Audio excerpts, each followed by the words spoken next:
कि भाई जो भी वैरायटी रिलीज होगी उसका न्यूक्लियस सीड बरकतपुर को वो बिजनौर ज़िले में देंगे। 18 काफ़ी सारे किसान लोग बो रहे हैं, लेकिन हमने कुछ किसानों से बात की तो उनका कहना था कि उसमें पेडी जो है वो अच्छी नहीं है, इससे किसान थोड़े से नाखुश हैं। तो इस बारे में क्या कहेंगे आप? हाँ, उसके लिए पेड़ी प्रबंधन करना पड़ेगा। बताया था कि आज हम खड़े हुए हैं नंगला में सुभाष जी के खेत पर चलते हैं। तो आज जब इनके यहाँ पर ये गन्ने की बुआई हो रही है तो यहाँ पर आपको हम बता दें कि मिल के अधिकारी यहाँ पर आए हुए हैं। यहाँ पर जो जीएम हैं नरपत सिंह जी वो उपस्थित है, साथ ही साथ यहाँ पर गन्ना महाप्रबंधक विकास पुंडीर जी और गन्ना उप महाप्रबंधक कुलदीप सिंह और विभाग अध्यक्ष जो गन्ना विकास के हैं चांदवीर सिंह जी और कामेंद्र सिंह जी गन्ना विकास अधिकारी, और साथ ही साथ राजवीर सिंह फील्ड स्टाफ जो हैं वो सभी यहाँ पर उपस्थित हैं। तो आइए हम जो मिल के अधिकारी यहाँ पर हमें मिल गए हैं तो आइए उनसे बातचीत करते हैं और जानते हैं कि वो किसानों को इस समय क्या सलाह देना चाहेंगे, क्योंकि किसान इस समय बीज को लेकर काफ़ी कन्फ्यूज़ हैं, जैसा मैंने पहले भी आपको बताया था। और कौन सी विधि वो बताना चाहेंगे किसानों को, क्योंकि अगर मिल और किसान एक साथ कंधे से कंधा मिलाकर चलते हैं तो तभी जो हमारा गन्ना उद्योग है वो अधिक से अधिक प्रगति कर सकता है। तो आइए सबसे पहले हम बातचीत करते हैं नरपत सिंह जी से। परिचय दीजिए अपना। मैं नरपत सिंह, संयुक्त अध्यक्ष उत्तम शुगर मिल जी। और सबसे पहले तो मैं आभार व्यक्त करूंगा आपका और सुभाष जी का कि आप वास्तव में किसान को ट्रेनिंग दे रहे हैं। हम लोग तो आकर के पैम्पलेट या पर्चों से बता देते हैं कि ये करना है वो करना है, पर आपने खेत में करके जो प्रथम स्थान प्राप्त किया उत्तर प्रदेश में, माननीय मुख्यमंत्री जी ने आपको सम्मानित किया, तो ये हमारे लिए बड़ी गौरव की बात है।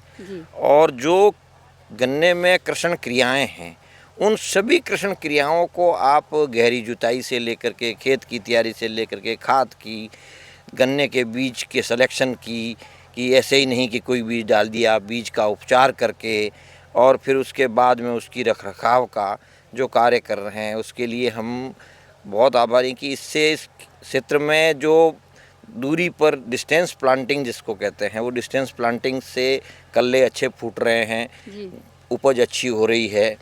तो आप 90 से 100 कुंटल की उपज निकाल रहे हैं, तो वो किसानों के लिए प्रेरित करने वाली चीज़ है। तो उसी के लिए हम भी आ रहे हैं कि वैरायटीज़, क्योंकि 238 में रोग लग गया है तो इसलिए इस समय हम किसी एक वैरायटी पे नहीं निर्भर कर सकते। तो आज आप भी 5 वैरायटीज़ की बुआई करा रहे हैं, 15-023 भी करा रहे हैं, 14-201 भी करा रहे हैं। इस तरह से तमाम वैरायटीज़ जो 5 आई, जो फिर सही चलेगी उसको फिर आगे बढ़ाया जाएगा, क्योंकि आज तो ट्रायल में है। अच्छा, आज ट्रायल में यहाँ पर बुआई करी है। तो आपने अभी भी बताया कि 5 यहाँ पर बीज हैं, तो आपने भी 2 के ही नाम बताए। मैं चाहूँगी कि आप 5 के नाम यहाँ पर बताएं।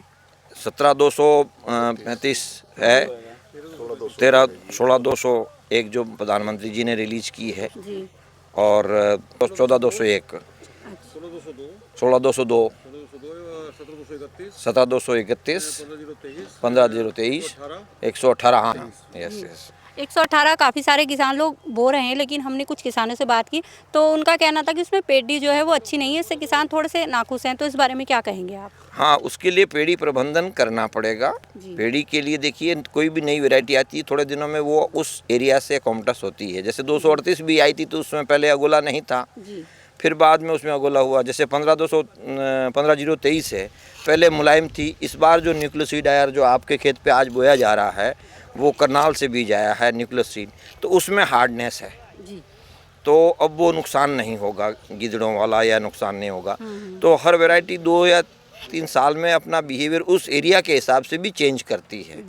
तो फिर उसके बाद जो अच्छी लगेगी भाई कि हाँ ये, क्योंकि 238 भी जब लेके आए थे तो 2 ही जगह आई थी, शंभौली और अपने ज़िले में अफजलगढ़ आई थी, और फिर अब आज 98% पूरे प्रदेश में हो गई। तो उसी तरह से जब किसान उसको देख लेगा कि हाँ भाई ये सही है मेरे लिए, तो उसको रखेगा फिर।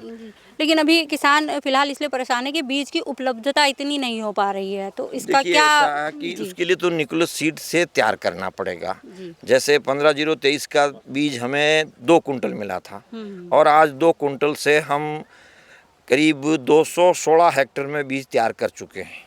और इस साल आप जैसे किसानों की मेरे पास है कि 2 कुंटल 2.5 कुंटल से तैयार करके अगले साल के लिए आपके पास पर्याप्त बीज रहेगा। माननीय प्रधानमंत्री जी ने भी रिलीज की है, तो उसके 20 आँख, 30 आँख, 40 आँख, तो उसको तो बच्चों की तरह सेना पड़ेगा। फिर उससे 1 आँख से 10 आँख और 20-15 आँख, 24 आँख, 20 आँख निकलेगी, तो उससे मल्टीप्लिकेशन होगा। और हमने एग्रीमेंट भी किया है करनाल से, कोयम्बटूर का जो रिसर्च सेंटर है, जी। तो उनसे एग्रीमेंट अभी परसों ही साइन हुआ है।